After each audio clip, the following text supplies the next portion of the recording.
Bom, pessoal, começando aqui a nossa quinta aula, né, do curso. Para quem assistiu todas as lives, e eu vejo aqui que o Renato, a Aline, acho que assistiram, e outras pessoas assistiram todas, né, a gente vai apenas revisar alguns pontos, certo? Então, provavelmente, tudo que eu vou falar aqui vocês já sabem. Quem não assistiu, ou quem vai ver, né, no vídeo, né, pela primeira vez, né, eu tenho certeza que tem gente que talvez não tenha assistido as aulas ainda, né, as que a gente postou.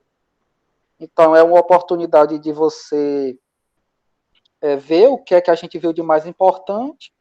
E, obviamente, pessoal, aqui a gente não vai falar tudo que a gente falou nas aulas, né? Eu vou apenas passar para que vocês saibam quais são os conteúdos mais importantes para a prova.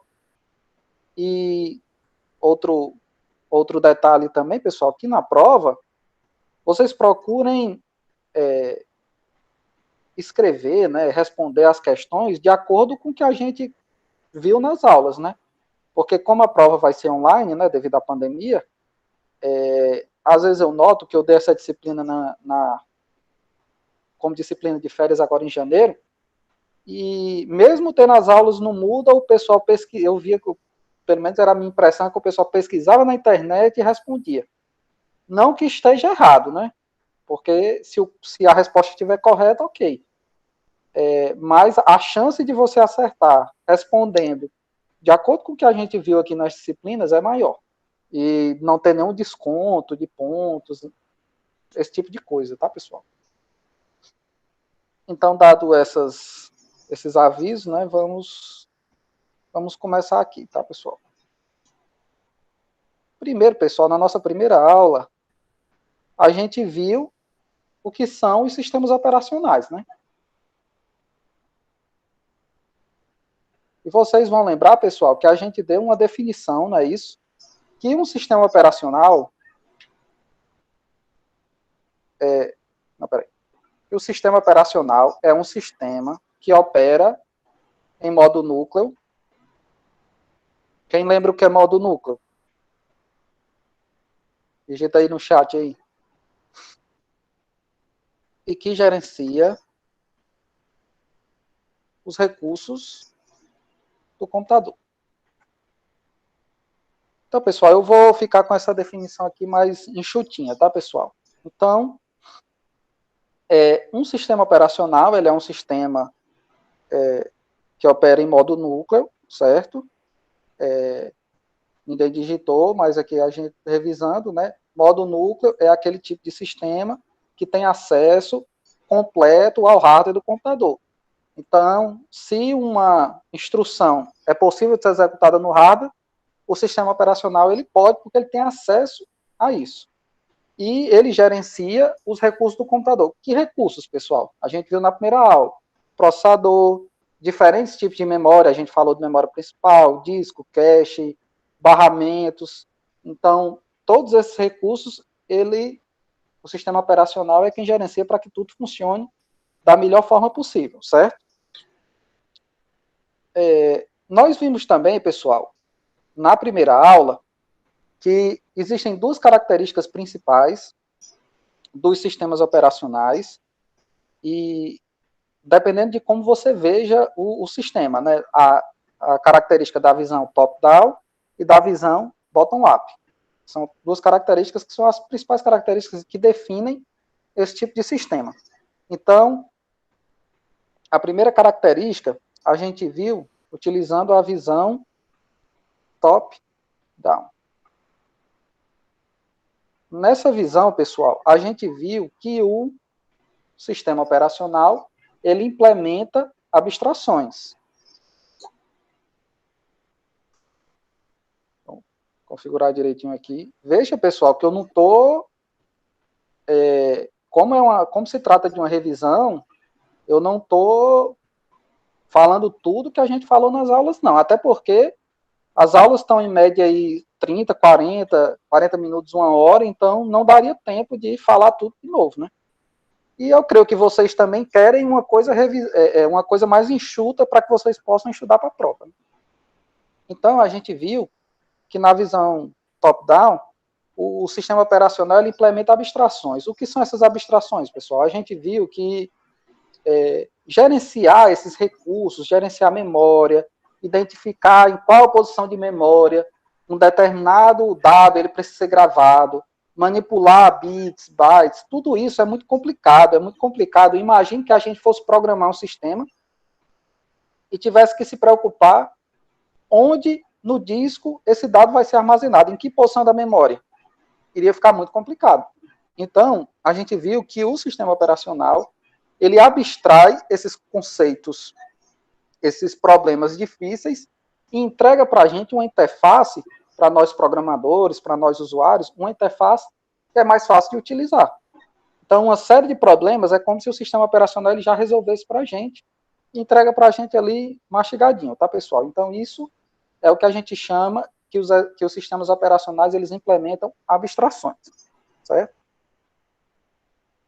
Deixa eu marcar aqui. O de vermelho é mais importante, certo? E a gente deu como um exemplo de abstração o arquivo. Um arquivo que a gente tem no computador. Então, quando a gente tem um arquivozinho um TXT e um bloco de notas, para a gente é muito simples. Dá 2 cliques, abre e vê o conteúdo que está escrito. Mas cada letrinha daquela que está escrita é um conjunto de bytes que está armazenado em um determinado espaço na memória e que nós, como usuários, não nos preocupamos com isso, porque o sistema operacional ele faz tudo isso. Obviamente, quem desenvolveu o sistema, né, do bloco de notas, né, que pode ser o bloco de notas ou Notepad++, qualquer outro editor de texto, ele também não se preocupa com essas características mais difíceis, porque o SO já faz isso para a gente. Então, um exemplo, né, dessas abstrações são os sistemas de arquivo. Eu vou estruturar a aula, pessoal, com tópicos 1, 2, 3 e 4, porque é o equivalente ao que a gente viu na aula 1, 2, 3 e 4, certo, pessoal?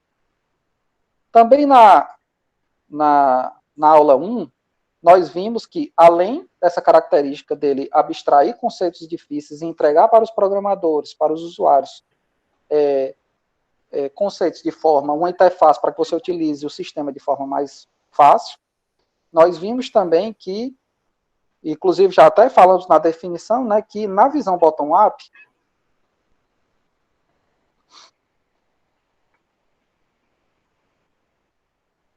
o sistema, o SO, ele é responsável por gerenciar todos os recursos do computador.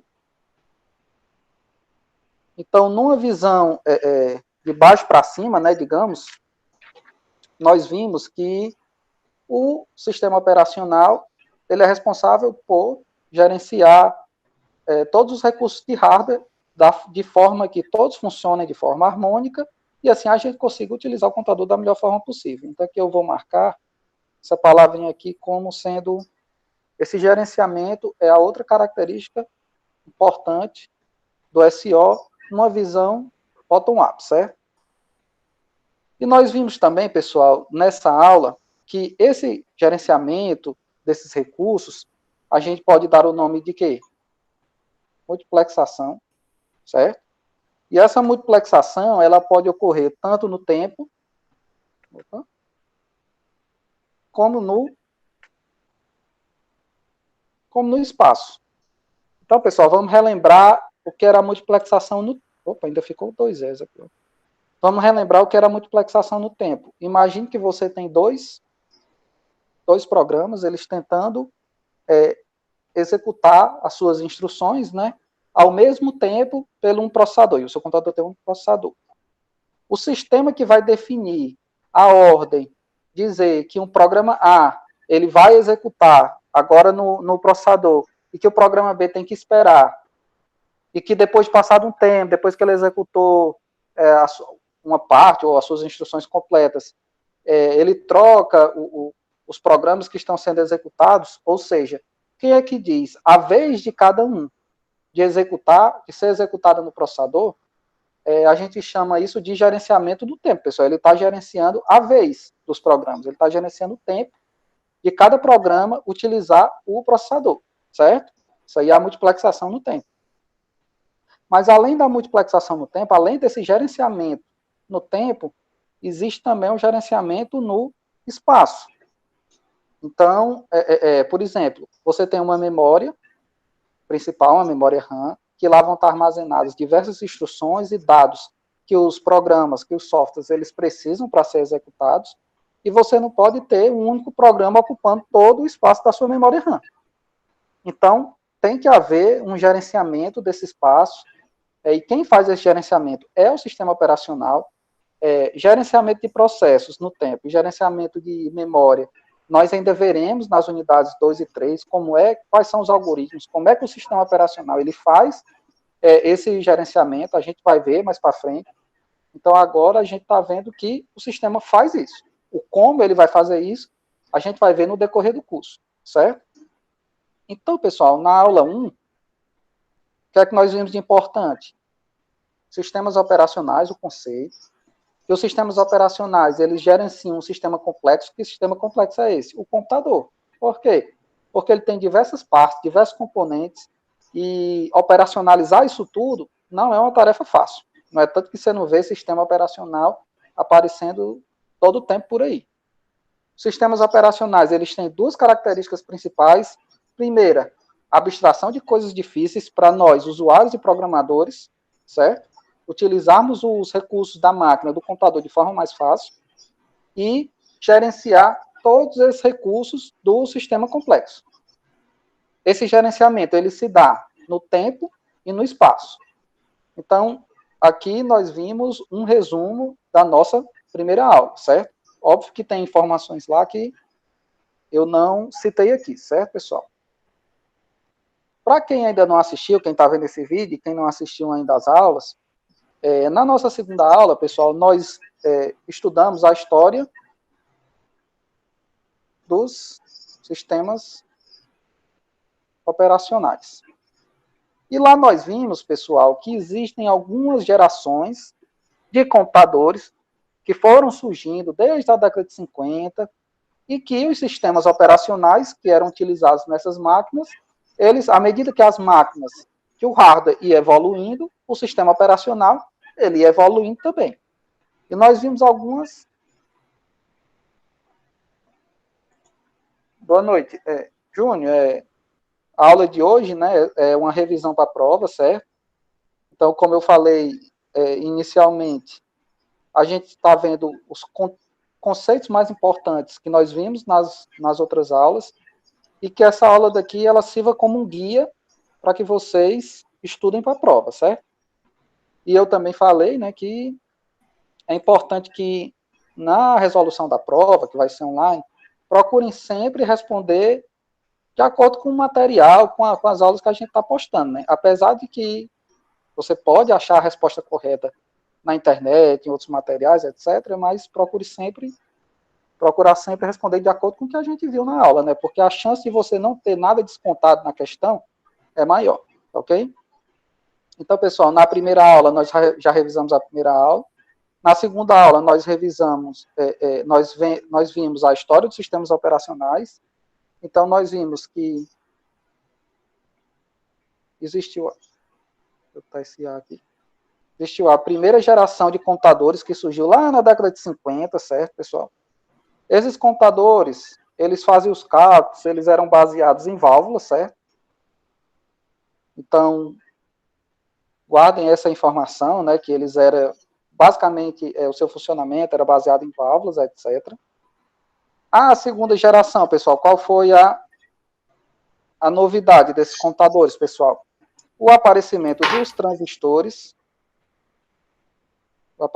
dos transistores, que diminuíram o tamanho dos computadores, diminuiu o custo, etc. Ou seja, os computadores eles evoluíram da primeira para a segunda geração. Na terceira geração, pessoal,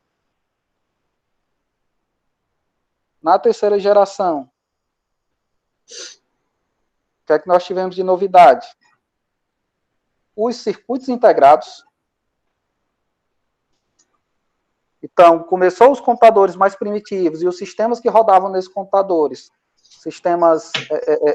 computadores grandes, basicamente para cálculos matemáticos, muitas vezes você tinha que, na primeira geração, você tinha que colocar um programa para rodar, fazer um determinado cálculo, e quando acabava, somente quando ele acabava o processamento, você tinha que colocar lá um outro programa, um outro cálculo para ser executado.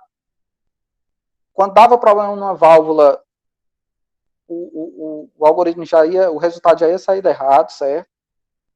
Depois, na segunda geração, os computadores, eles começaram a aparecer os transistores, que já evoluiu os computadores. Na terceira geração, apareceram os circuitos integrados.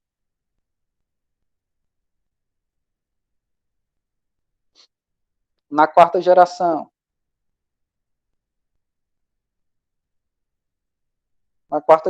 pessoal, começou a aparecer o quê?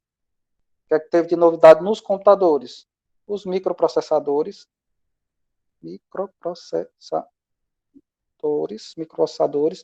Aqui nessa geração, pessoal, começou a surgir os computadores pessoais. A gente até, o pessoal que estava na aula vai lembrar, o que já assistiu, a gente falou do surgimento do Windows, do surgimento dos sistemas da Apple. Depois a gente falou daquela história de que começou a aparecer, a Apple copiou da Xerox, começou a aparecer os sistemas com interface gráfica, que os primeiros Windows, primeiro a Microsoft ela criou o DOS, depois ela evoluiu o sistema operacional dela para MS-DOS, depois ela viu que a Apple, os computadores da Apple já estavam com interface gráfica, então ela criou uma interface gráfica para o MS-DOS. Acabou que, creio que ficou difícil de manter e de evoluir esse sistema, então lá por meados dos anos 2000, ela meio que refez o Windows, né? A Microsoft tinha know-how para fazer um sistema operacional, né? Depois de tantos anos trabalhando com DOS, MS-DOS, e depois surgiram os sistemas Windows 2000, né? Windows 2000, Windows XP, 7, Vista e etc, tá, pessoal? Então, aqui na quarta geração, a gente teve de novidade nos computadores e, consequentemente, os sistemas eles tinham que ir evoluindo à medida que os computadores iam evoluindo, certo, pessoal?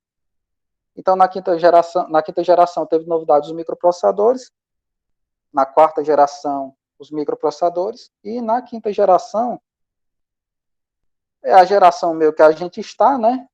É a geração dos computadores móveis. Que aqui não teve, se a gente for parar para pensar, não teve uma evolução como teve aqui não. Na realidade, o que se conseguiu foi fazer tudo menor, mais potente.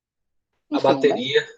Bateria, né? Foi que a gente até comentou sobre que celulares, né, sistemas operacionais que rodam em celulares, eles têm que gerenciar melhor a bateria, né? Até porque é diferente do computador, que a bateria dura.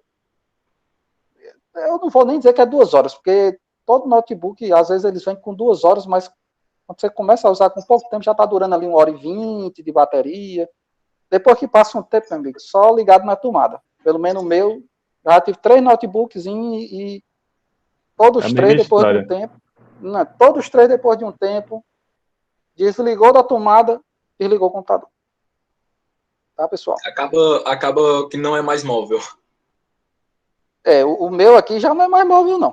Assim, é móvel porque ele é leve e eu consigo levar ele para os cantos, mas aquela praticidade de você estar sem ligar no fio, ali deitado na rede, se balançando, essa daí eu não tenho mais não. Até porque ele está com mau contato e qualquer coisinha que eu mexo aqui, ele pronto, já desliga. O meu do mesmo jeito, né?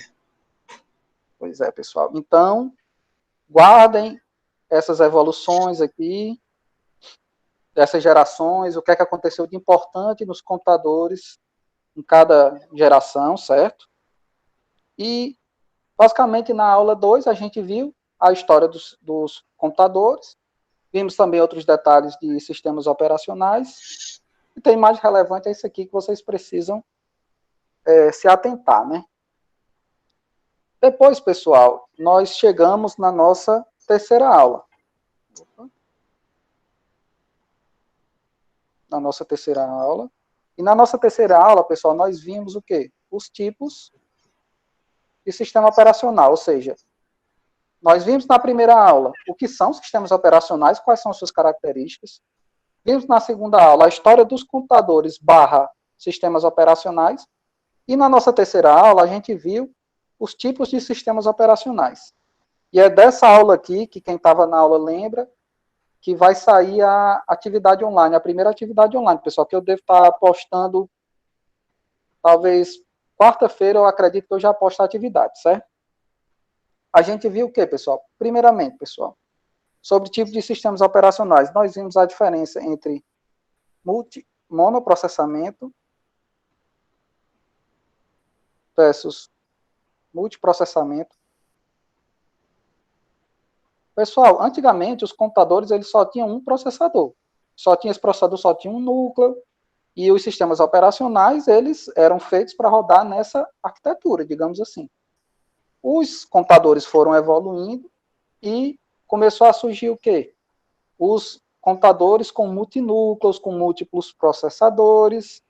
Então, a diferença de monoprocessamento para multiprocessamento é a capacidade de, antigamente, do computador, ele utilizar apenas um processador e a capacidade dele usar múltiplos processadores ou múltiplos núcleos. Obviamente, os sistemas operacionais, quando houve essa passagem, né, de monoprocessamento para multiprocessamento, os sistemas como Windows, sistemas da Apple, eles tiveram que se adaptar a essa realidade, né? Nós também vimos, pessoal, além do monoprocessamento e multiprocessamento, nós vimos também a diferença entre monoprogramação versus multiprogramação. Certo, pessoal? A gente viu o que, pessoal? Antigamente, nos primeiros computadores, naqueles lá das primeira e segunda geração, você só executava um outro cálculo, um outro programa, quando aquele cálculo, aquele programa que estava em execução, ele tinha sido totalmente finalizado.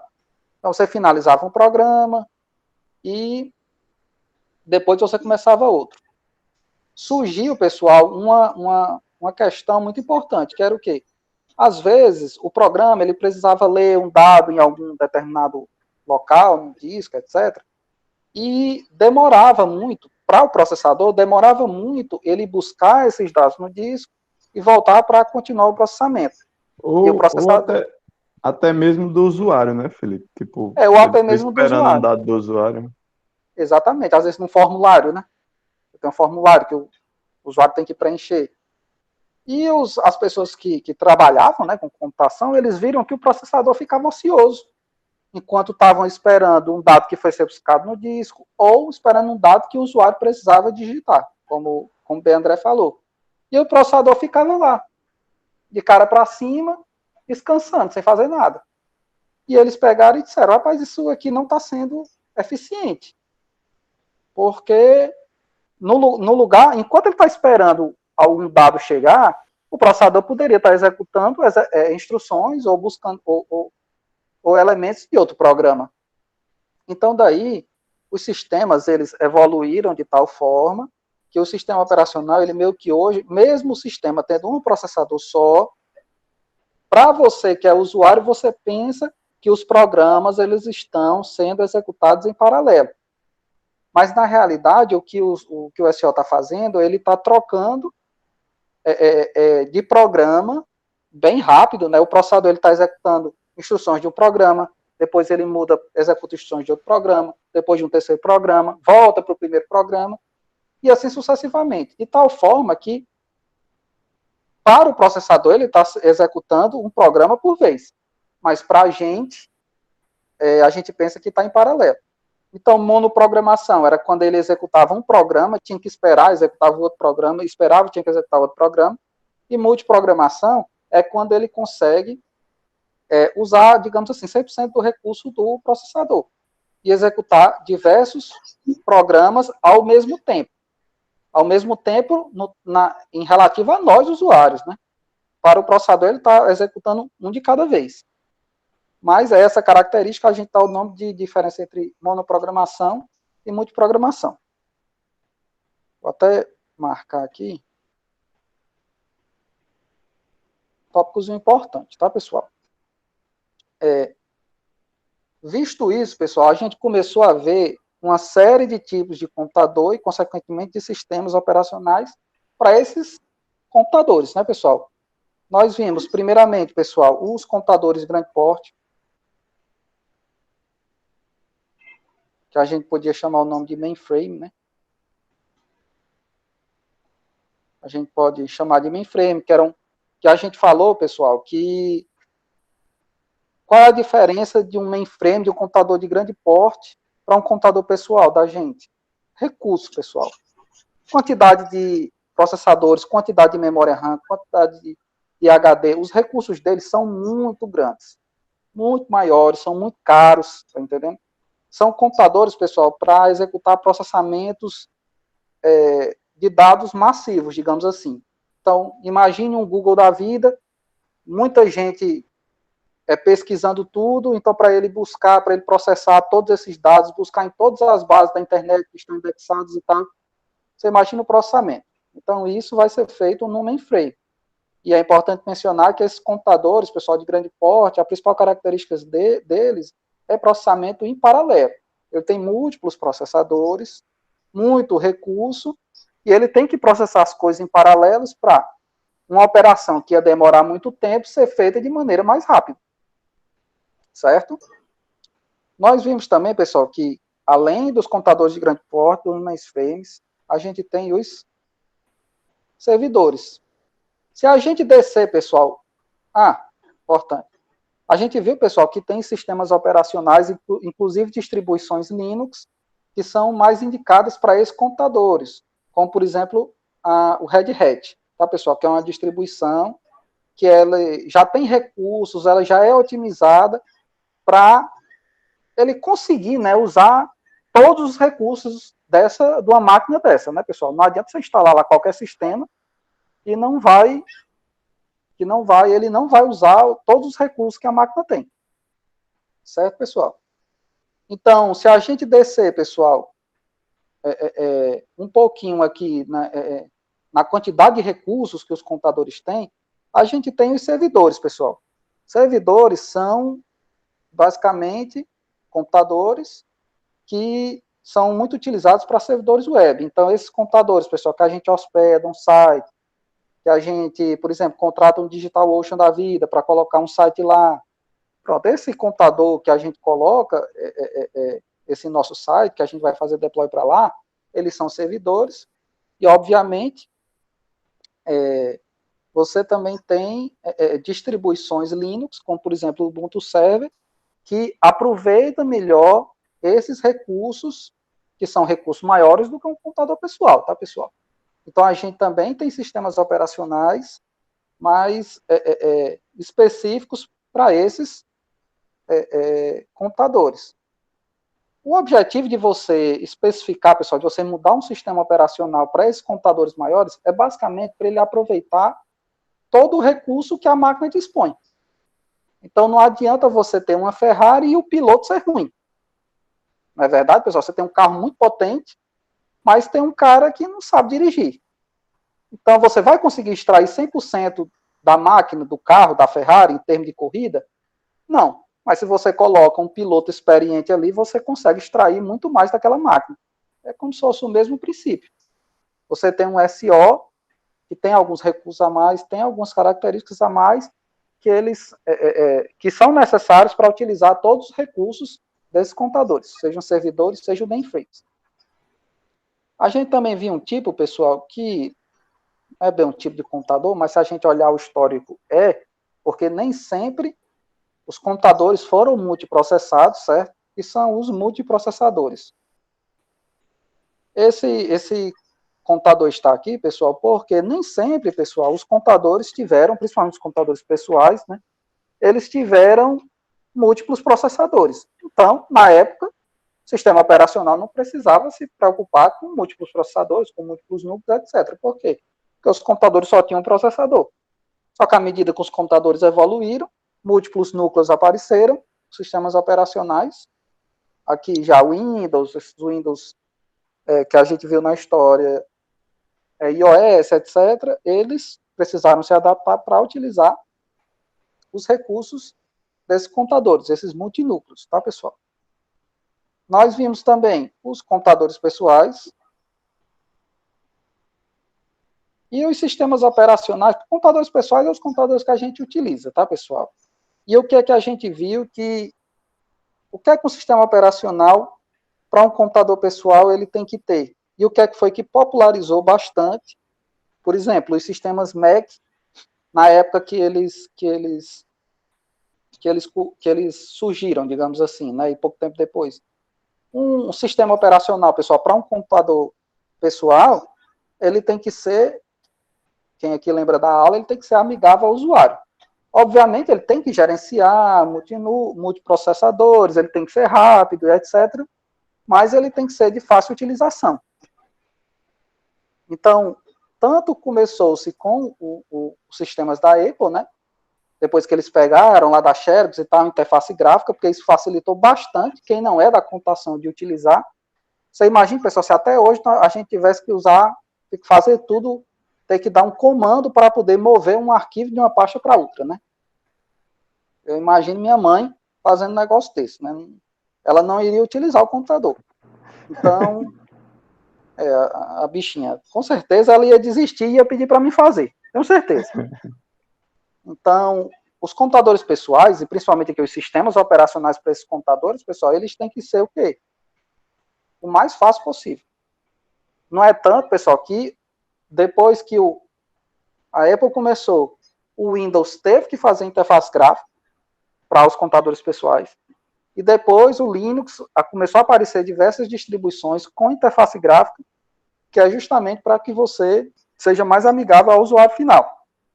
Obviamente, pessoal, quando a gente vai falar de servidores, aí a história muda um pouco, porque já é um serviço mais especializado e tem muitas pessoas que preferem trabalhar com servidores, configurar rede, etc., preferem trabalhar em linha de comando. Tá, pessoal? Então, aí vai do gosto de cada um, mas falando de computadores pessoais, os sistemas operacionais têm que ser amigáveis aos usuários.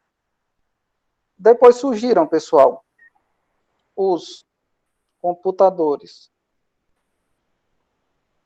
portáteis. Por computador portátil, pessoal, entenda smartphone, certo? E, obviamente, surgiu os sistemas operacionais para esses computadores. É o quê? Android e iOS. Creio que começou com iOS, né? A Microsoft tentou os sistemas lá, o Windows Phone dela lá, mas não teve muito sucesso. Não foi pra frente. Não foi, não consegue, né? Não consegue, diria Silvio Santos, né? Não conseguiu e acabou que o Android, né? Se eu não me engano, a Nokia também tentou lançar um sistema operacional dela. Não sei se era Symbian o nome. Era o Symbian. Era o Symbian, né? Era para aqueles celularzinhos pequenininhos. Pois é. Tinha também aquele BlackBerryzinho, né? Que depois morreu, né? Aquele que era bem carinho. Todo mundo vendia com o celular mais seguro do mundo. Isso. Também surgiu. Ele tem um sistema operacional muito bom também. Pois é. Mas acabou que no fim quem dominou mesmo foi Android e iOS. E são os sistemas operacionais que a gente tem hoje. E obviamente, pessoal, o celular é multinúcleo, esses sistemas eles já tem que vir com esse tipo já tem que vir preparado para esse tipo de processamento e etc. E fazer uma série de recursos, esses sistemas operacionais têm que fazer basicamente tudo o que o Windows e o sistema operacional dos MacBooks lá fazem, né, pessoal? Nós vimos também, pessoal, 3.6 aqui, os computadores, né, que não são computadores, né, são dispositivos embarcados. Ui. Oh, meu Deus.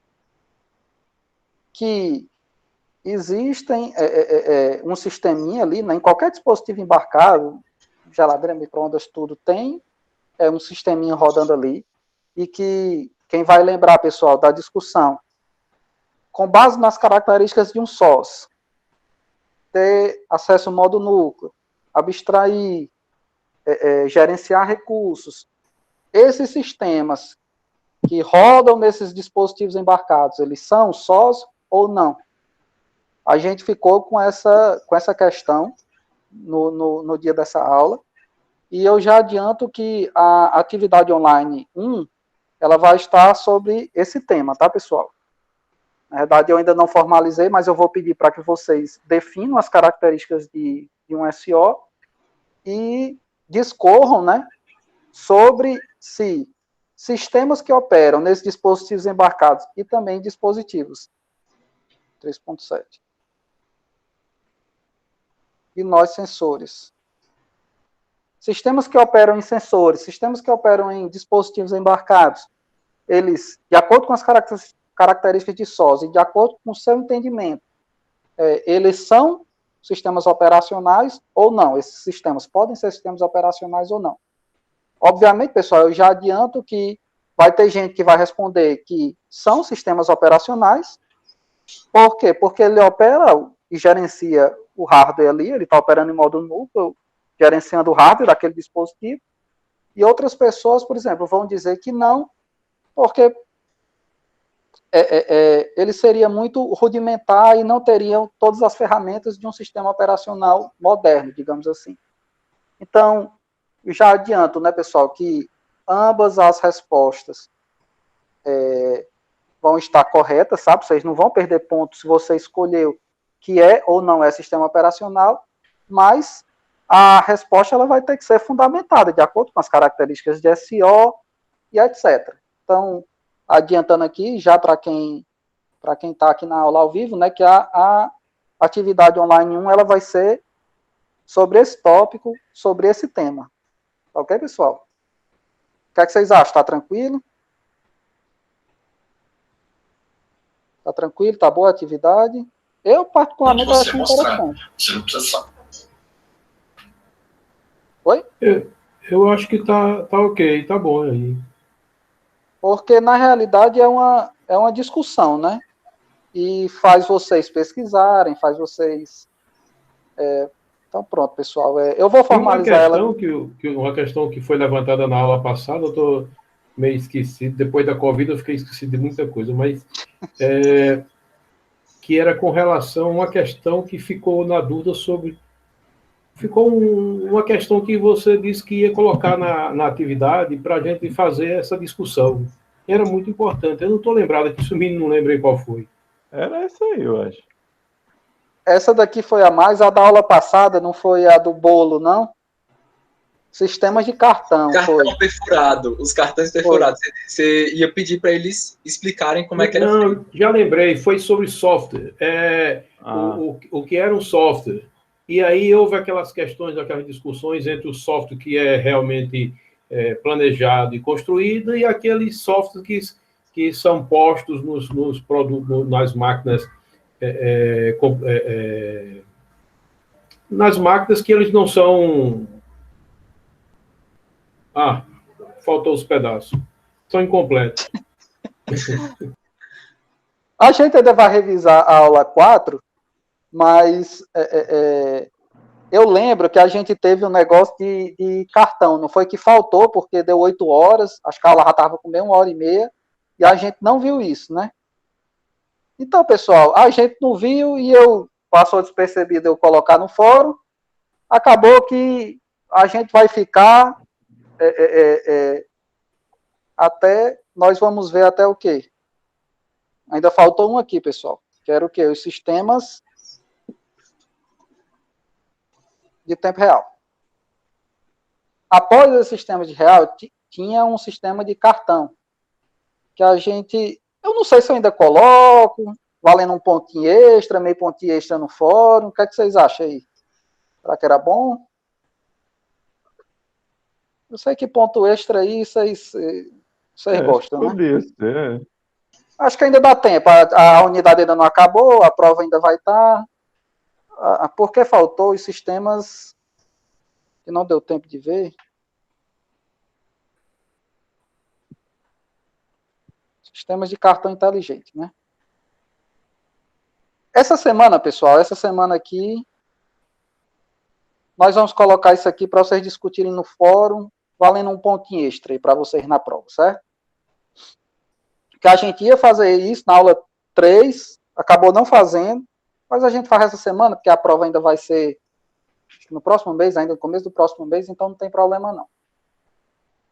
Certo? E a gente viu também, pessoal, sobre sistemas de tempo real, até aquela discussão que a gente lembra que existem os sistemas críticos e não críticos, né? E os sistemas críticos, a gente chegou à conclusão, né, que eram aqueles sistemas que, se ele não ocorrer em um determinado tempo, uma determinada hora, ele acarreta perda financeira ou perda pessoal, não foi isso? Então, por exemplo, você tem uma máquina, a máquina não funcionou, soldou tudo errado, o cara teve um prejuízo de 10 mil contos. É um sistema crítico. Só que existem outros tipos de sistema, pessoal, que também são controlados, também precisam ser executados em um determinado tempo, mas se por acaso se perder alguma informação, como por exemplo um chat ao vivo, etc., se perder alguma informação, a gente está em tempo real, mas se minha voz falhar um pouco, pessoal, não vai ocorrer nenhuma perda financeira para ninguém, nenhum prejuízo muito grande, nenhum prejuízo de vida para a gente, né, pessoal? Então, esses sistemas de tempo real, né, eles são divididos em críticos e não críticos, e lembre-se que se a falha, são sistemas que não podem falhar, mas se a falha ocorrer e acarretar perda financeira ou perda pessoal, eles são críticos, se não, eles são não críticos. E sistemas de cartão inteligente, vou conversar com os meninos aqui, com o Jabas e André, a gente vai colocar uma atividadezinha aqui no fórum, valendo meu pontinho extra na prova. Não tem muito ponto também não. Mas meu pontinho já ajuda já. Mais ajuda do que atrapalha, né? E nisso aqui, pessoal, nós terminamos a nossa aula 3, não é isso? Vimos a aula 1, que são sistemas operacionais. Na aula 2, história dos SOs. Aula 3, tipos de SO, né? Tipos de computadores /SO, certo? E na nossa aula 4, que a gente começou a ver como é que o sistema operacional ele vai gerenciar tudo isso, tá, pessoal? Que a gente ainda vai ver sobre escalonamento de processos, threads, gerenciamento de memória, sistemas de arquivos, etc. Mas a gente precisa ver o conceito primeiro, e o primeiro conceito que a gente viu foi o conceito de processo, né? E nós começamos vendo o que é um processo, né? O que é um processo, pessoal? E a gente viu, pessoal, que um processo, ele pode ser o quê? Uma instância de um software em execução, certo? E ele pode ser o quê? Uma atividade.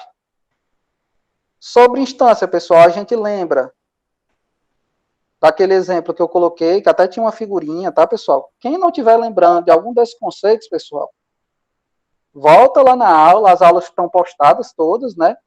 Dá uma lembradinha lá, tá certo, lembrei. Ou então vai lá nas notas de aula mesmo, porque essa nota aqui eu não estou trazendo as figuras, né, e tudo que a gente colocou.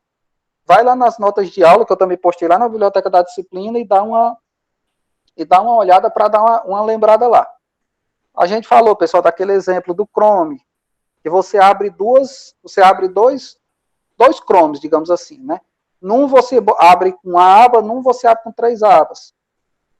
Você precisa ter salvo no seu computador que existe um Chrome aberto com uma aba e existe um Chrome aberto com 3 abas. Essa informação ela precisa estar em algum local.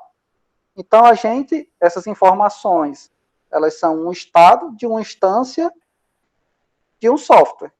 Qual é o software? O Chrome. Então, esse Chrome aberto com uma aba, ele é uma instância. O outro Chrome aberto com 3 abas, ele é uma outra instância. E um software, que é o Chrome. Então, pessoal, a gente viu que um processo, ele é, e isso aí é o conceito de processo, tá, pessoal? Então, o processo, ele é uma instância de um software que está em execução. E a gente viu também, pessoal, que um processo, ele também é uma atividade. Por que ele é uma atividade? A gente vai lembrar, pessoal, da analogia do bolo, né? Então, digamos que eu quero fazer um bolo para minha filha. Então, eu, Felipe, que vou executar o processo de fazer o bolo. A gente tem o quê? Os ingredientes, que são os dados de entrada, e a gente tem a receita do bolo. A receita do bolo é o quê, pessoal? Lembrando, é o software. Por quê? Quando a gente programa, quando a gente desenvolve um programa, a gente não faz um algoritmo? E lá das aulas de algoritmo, no começo do curso, o que é um algoritmo? Não é como se fosse uma receita de bolo? Não são um conjunto de instruções que dizem o que é que vai ser executado? Ah, se eu digitei tal valor, o sistema vai executar essa linha, vai processar isso aqui, e etc. Então, o software, ele é a receita do bolo, os dados, o ovo, a farinha, os ingredientes são os dados de entrada desse programa. Eu, Felipe, que vou executar, sou o processador, e a atividade de fazer o bolo é o quê? O processo. Então, quando eu estou lá batendo a massa, lá o ovo com a farinha, que eu estou fazendo o bolo, estou realizando o bolo, isso é o processo em execução. Também demos o exemplo, pessoal, que se eu estou aqui fazendo meu bolinho aqui, ou seja, eu estou executando o processo de fazer o bolo. Minha filha estava vindo correndo do meu lado e caiu. E eu parei o que eu estava fazendo e fui verificar o que é que tinha acontecido, se tinha machucado, prestar o socorro a ela. Prestar o socorro a ela seria um processo.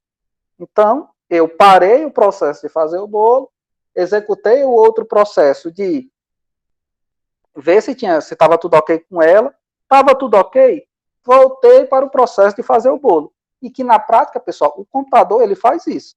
Ele está executando instruções de um determinado processo, depois o sistema operacional ele entende que existe um outro processo mais prioritário que precisa ser executado, então as instruções, então o sistema ele muda para esse outro processo, executa outras instruções, e depois, se aquele processo não tiver sido encerrado, ele volta a executar instruções, buscar dados, etc., desse processo que ele estava inicialmente executando. Nós até vimos uma figurinha lá que existiam 4 processos, nós temos exemplo também dos 4 processos, e que num sistema, num computador que tem só um núcleo, a gente vê até um gráficozinho lá, que se nós traçarmos uma linha vertical, que representa o tempo, cada processo está sendo executado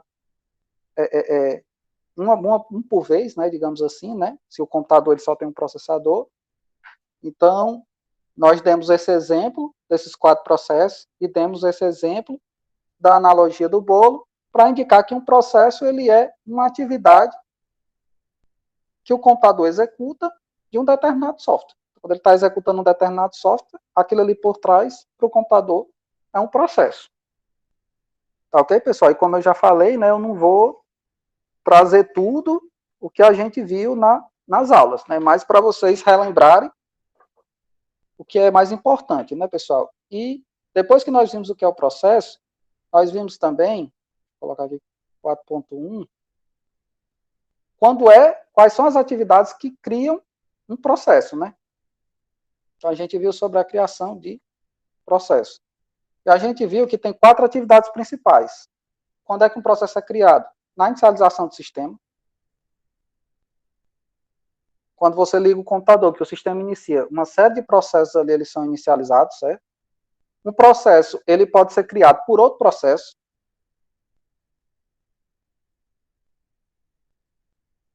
Então, isso aqui é bem comum, tá, pessoal? Até porque, se a gente for lembrar, né? Como é que ocorre a criação de um processo? Também no Unix. Um processo, ele clona os seus dados, ele cria um outro processo através de um for, e depois ele altera esse outro processo, os dados desse outro processo, para indicar a qual software ele pertence e outras informações, através do comando exec. Né? Não foi isso que a gente viu? E no Windows ele faz essas 2 rotinas, esses 2 passos, através da chamada create process. Então, quando a gente inicializa um sistema, a gente cria processo, um processo pode ser criado por outro processo, e isso aqui, tanto para um processo de outra instância, como também um processo que ele vai criar, porque ele quer auxiliar o processo principal, digamos assim. Né? Um processo é criado pela solicitação do usuário. Então, quando eu dou 2 cliques aqui no Chrome, ou abro o Paint, por exemplo, quando eu executei esse comando, um processo é criado, certo? E nós vimos o último caso, né, onde os processos são criados quando inicia-se uma tarefa em lote. Quando inicia uma tarefa em lote. E aqui é mais utilizado em mainframes, quando você tem uma série de processamentos que você precisa ser feito e que você programa essa tarefa, e quando o sistema operacional ele entende que ele dispõe de recursos para executar aquela tarefa, ele vai e cria os processos e executa aquelas tarefas. Então, são 4 situações onde os processos são criados, certo? Nós vimos também as situações onde o processo ele é terminado, né? Como é que a gente termina o processo? Terminar um processo. Que são 4 situações também. É a saída normal, que ela é voluntária, né? O programa terminou de ser executado, pessoal. Não tem mais nada. Cliquei no xizinho lá para fechar. Não tem mais nada, encerrei o processo. Encerrou aquele processo. O sistema operacional vai encerrar aquele processo. Saída voluntária. A gente viu sobre o erro fatal, que aqui é involuntário. Quer dizer, pessoal, quando, por exemplo, isso aqui não estava, como é que se diz, previsto na programação do programa, digamos, do sistema. Então, ele foi buscar algum dado, alguma coisa, não existe aquela informação na memória, às vezes acontece um erro, o sistema é encerrado, de forma involuntária. Mas o processamento, isso aqui não era previsto, não era tratado pelo programa, tá, pessoal? A gente viu também que é a saída por erro, que ela é voluntária. Então, imagine que você tem um programa e e esse programa, a gente não sabe que na computação não se divide nada por zero, mas um determinado valor foi zero e ocorre essa divisão. Mas no programa você tem uma previsibilidade sobre esse tipo de erro. Acaba que às vezes o programa ele é encerrado, mas foi encerrado por quê? Porque o programa ele identificou o erro e terminou o processo, digamos assim. Ou seja, um erro ocasionou que o programa encerrasse aquele determinado processo. E na saída normal é porque às vezes o usuário pediu ou porque encerrou as instruções daquele determinado processo. A gente vai lembrar também, pessoal, até da analogia do bolo, que tipo, imagine que a gente está fazendo um bolo, faltou açúcar, né? Foi isso que a gente falou? Faltou açúcar. E imagine que a gente faltou açúcar, o processador, ele está, como é que se diz? Não, ele não consegue continuar a executar esse processo e e fazer o bolo. Você tem 2 opções aí, por exemplo, você pode comprar o açúcar, e aí eu poderia fazer uma outra atividade até o açúcar chegar e eu continuar aquele determinado processo, ou digamos que já está tudo fechado e não tem açúcar mesmo. Então, se não tem canto nenhum, eu não consigo continuar, é um erro, né? A gente viu esse exemplo também. E o outro, a outra situação, né, onde um processo ele termina, né, quando ele é morto por outro processo. Então, pessoal, quando a gente aperta Ctrl Alt Del, vê o nosso gerenciador de tarefas aqui do Windows, ou quando a gente, e no Linux lá tem o PQ, né, e tal, PS e tal, que a gente vê os processos que tem execução e depois vai cancelar. Na realidade, pessoal, o gerenciador de tarefas do Windows, vocês concordam que ele é um programa? Ele é um processo que a gente iniciou na máquina, e quando a gente vai lá e fecha um determinado programa que não está sendo executado de forma correta, ou está demorando, etc., a gente está utilizando um processo para matar um outro processo, certo?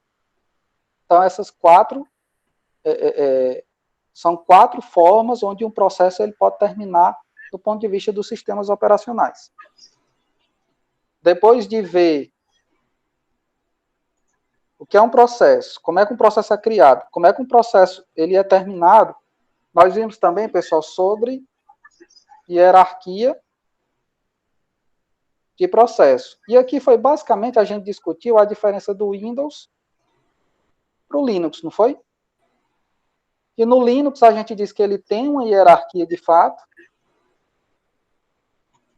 No Linux a gente diz que existe uma hierarquia de fato, certo? Porque o processo, quando ele cria um determinado processo, digamos, para auxiliá-lo em alguma determinada tarefa, ele mantém o registro de quem é o processo pai, de quem aquele processo pertence. Então, à medida que você vai criando processos, essa cadeia ela vai sendo construída e você consegue afirmar que existe um determinado grupo de processos, se fosse uma árvore, digamos assim, de processos, todos os processos pertencentes a uma determinada tarefa, digamos, que está sendo executada. Então, por causa disso, a gente diz que tem uma hierarquia de processos. No Windows, ocorre também isso. Quando um processo cria um outro processo, você pode manter uma informação que diga que um determinado processo foi criado a partir de processo tal. Só que, diferente do Linux, o Windows permite, por exemplo, que eu quebre esse laço, que um processo diga, não, eu não tenho mais nada a ver com esse processo, e ele também permite que, por exemplo, eu criei um determinado processo, só que eu quero passar essa informação de que esse processo pertence a mim a outro processo. É como se um pai dissesse, não, esse menino aqui não é meu filho mais não, o pai desse menino aqui é André. Se a gente for tratar tudo de processo, né? Então, como existe essa flexibilidade com relação a essas informações sobre de quem é que o filho pertence, sobre esse grupo de processos, a gente não considera o Windows que o Windows implementa a hierarquia de processos. Já o Linux, como é mais amarradinho, a gente considera que ele tem essa hierarquia de processos. E para finalizar, pessoal, a gente viu, né, finalizar a nossa aula que nós vimos semana passada, e finalizar a nossa aula de hoje, que foi uma aula de revisão. No tópico 4.4, nós vimos que os processos, ele tem estados, né? E para exemplificar esses estados, pessoal, a gente viu uma figurinha, não foi? Deixa eu tentar pegar ela aqui para vocês. Nós vimos essa figurinha aqui, né? Quais são os estados de processo, pessoal? O processo ele pode estar em execução, bloqueado e pronto. Em execução, pessoal, quando eu estou efetivamente executando, fazendo. Então, naquela analogia do bolo, quando eu estou lá batendo o bolo lá, eu estou executando o processo e fazer o bolo. Faltou o açúcar. Faltou o açúcar, mas minha esposa, por exemplo, foi comprar. Então, eu vou colocar esse processo como bloqueado, certo? Esse processo de fazer o bolo como bloqueado, porque eu não tenho como continuá-lo. Vou executar um outro processo, varrer a casa, etc. Digamos que minha esposa ou alguém chegou com o açúcar.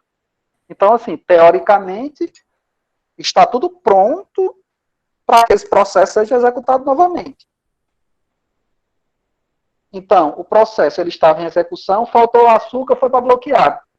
Bicho, chegou o açúcar, foi para o estado de pronto.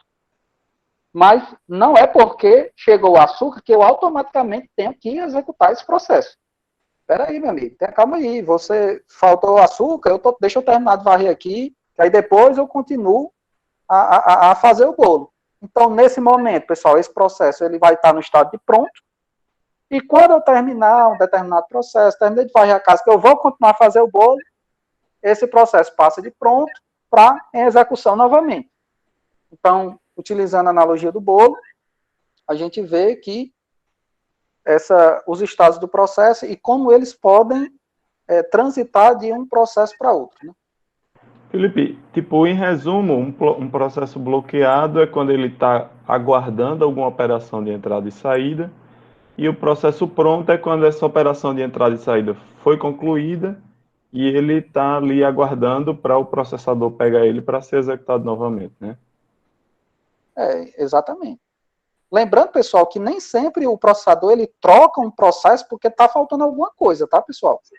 Às vezes ele troca o processo porque existe outro processo mais prioritário. Então, por exemplo, não faltou, como é que se diz? Não faltou açúcar, não está faltando nada para eu fazer o bolo. Mas, aquele exemplo lá, minha filha caiu e eu fui ver o que é que estava acontecendo com ela. Esse processo de fazer o bolo, ele saiu do estado de execução para pronto. Isso. Por quê? Ele estava pronto para ser executado, só que não necessariamente eu vou executar ele. Não tem nada impedindo dele executar, né? Não Só tem nada. O outro mais prioritário que tomou a frente dele. Exatamente. Porque existia outro mais prioritário, então eu fui executar esse outro processo. Esse processo passou de execução para pronto. Veja que na setinha 2, tá, pessoal? em execução para pronto, e quando eu terminei de ver lá que minha filha estava ok, que eu fui voltar a fazer o bolo, esse processo de fazer o bolo, essa atividade, saiu de pronto para execução novamente. Tá, pessoal? Veja, pessoal, que quando o processo está bloqueado, ele nunca vai para em execução diretamente. Sempre quando ele falta alguma coisa, ele vai para pronto, depois é que ele vai para a execução. Tá, pessoal? Assim como um processo pronto, ele não está pronto e passa para bloqueado do nada. Veja que não tem setinha de pronto para bloqueado. Ele tem que estar em execução para ser bloqueado. Então, o processo ele está pronto, beleza, ele fica lá guardadinho lá. Quando ele for executado pelo processador, ele vai ser executado, eita, pô, aconteceu alguma coisa. Bloqueado. Pronto, em execução. E isso, pessoal, fica acontecendo, esses estados, eles ficam acontecendo milhares de vezes. Muitas vezes por segundo. A gente não vê, obviamente, né? Mas todos os processos, eles, enquanto o processo está em execução, o outro está bloqueado, o outro está pronto, e o sistema operacional ele fica gerenciando esses processos. Inclusive, isso vai ser tema, os algoritmos que o sistema operacional, a forma como o sistema operacional ele faz esse gerenciamento de processo tal, execução, processo tal, pronto, processo tal, bloqueado. Chegou um processo prioritário, vou colocar ele na frente, vou passar ele para execução. Tudo isso a gente vai ver na unidade 2. Na unidade 3 é sistema de memória e sistema de arquivo. Na unidade 2 a gente ainda vê esse conteúdo, tá, pessoal? E com isso, nós encerramos a nossa revisão. E eu acho que a gente conseguiu aqui abordar, pessoal, os conceitos principais que nós vimos ao longo da aula. Por que eu já deixei no guia previsto essa aula de revisão? Porque eu sei que quando não está previsto, sempre aparece o pessoal pedindo para ter uma aula de revisão para a prova. Então, eu já deixei ela preparada aqui no guia, e a gente já deu essa aula, que é já para contemplar essa solicitação, que é muito recorrente e muito comum que os alunos pedem. Então, pessoal, se eu fosse dizer que quais são os alunos, ou quais são os assuntos principais, pessoal? São os assuntos dessa aula, tá? E lembrando, nós não vimos em profundidade aqui os assuntos. Então, quem não assistiu às outras aulas, pega esses tópicos que a gente viu aqui e dá uma assistida lá. Vai deixar gravado, né, professor? Eu vou deixar gravado e vou postar essa semana, talvez lá para quarta, quinta-feira, vou postar essa aula no ambiente, como eu estou fazendo com as outras, né? Então, pessoal, a aula de hoje, assim, de conteúdo, né? A gente encerra por aqui, eu vou parar a gravação e quem quiser conversar, acrescentar ou tirar alguma dúvida, né, do conteúdo, ou da prova, ou da atividade, enfim, fiquem à vontade, tá, pessoal? Mas basicamente, de conteúdo, é basicamente isso. Vou parar aqui a gravação.